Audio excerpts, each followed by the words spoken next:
I've got one tough mother-in-law. She shoveled gravel until she was 80 years old. In fact, she built a stone wall to celebrate her own 80th birthday. She is one tough cookie. But don't get me wrong, I love her. She is wonderful. I don't understand all those nasty mother-in-law jokes. Mine is just terrific. Now, her dad, my wife's grandpa, was a Methodist minister, so my mother-in-law was a preacher's kid.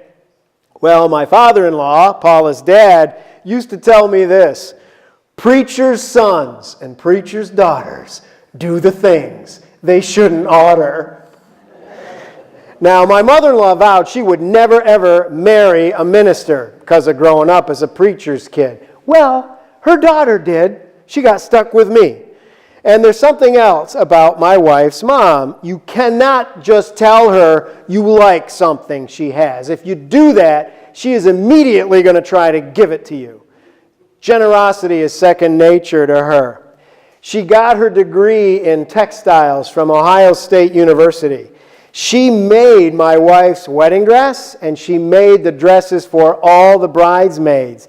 And those women wore those dresses at other times from the wedding because they were both attractive but also very functional. My mother-in-law has always put her abilities to work serving others. Her hands have always been busy for the 42 years I have known her. I've got a wonderful mother-in-law.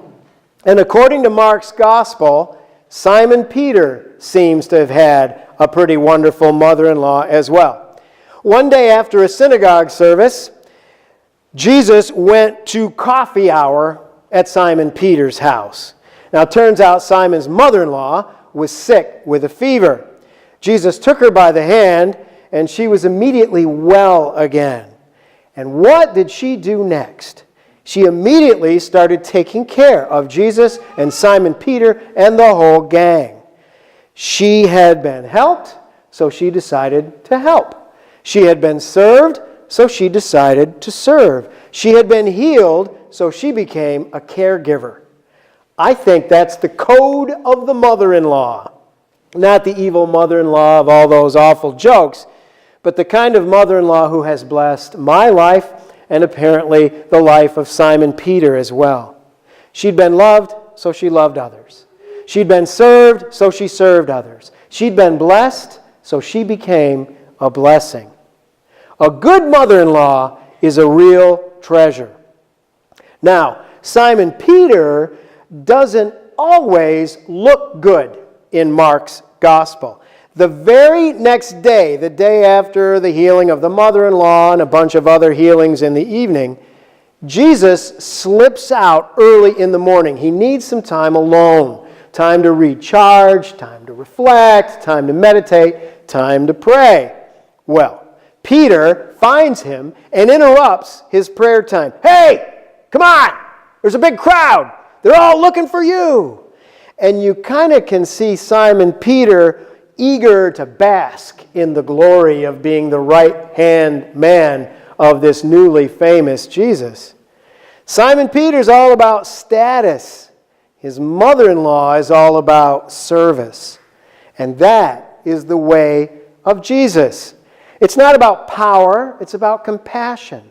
It's not about glory, it's about caring. It's not about status, it's about service. Watch the women around Jesus in Mark's gospel. They catch on more quickly than the men do. Mark is going to tell us about a widow who knows how to give generously and lavishly. Mark will tell us about a woman who anoints Jesus for burial while the guys are still in denial about the whole thing. Mark will tell us about women with the guts to follow Jesus all the way to the cross and be there with him when the men had run away. Mark will tell us about the women at the tomb who hear the news of Jesus rising while the guys are still hiding somewhere else. In Mark's gospel, Peter's mother-in-law is the first of these strong, wise women. She'd been loved, so she loved others. She'd been served, so she served others. She'd been blessed, so she became a blessing.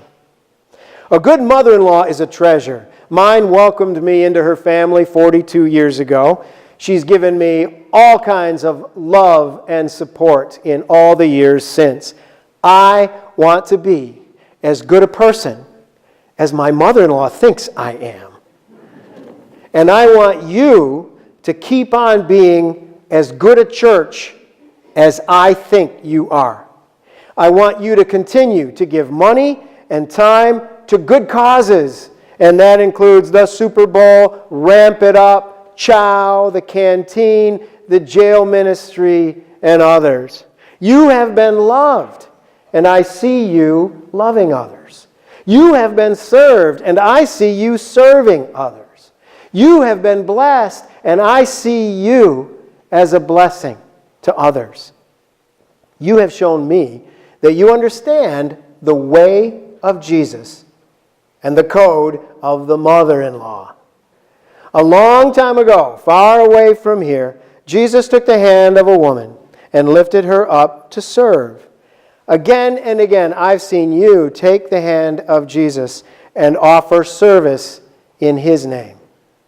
I'm lucky in the mother-in-law I've found, and I'm lucky in the parish family I've found. Keep up the good work. But if you need someone to shovel your gravel, I'm sorry, my mother-in-law has retired her shovel.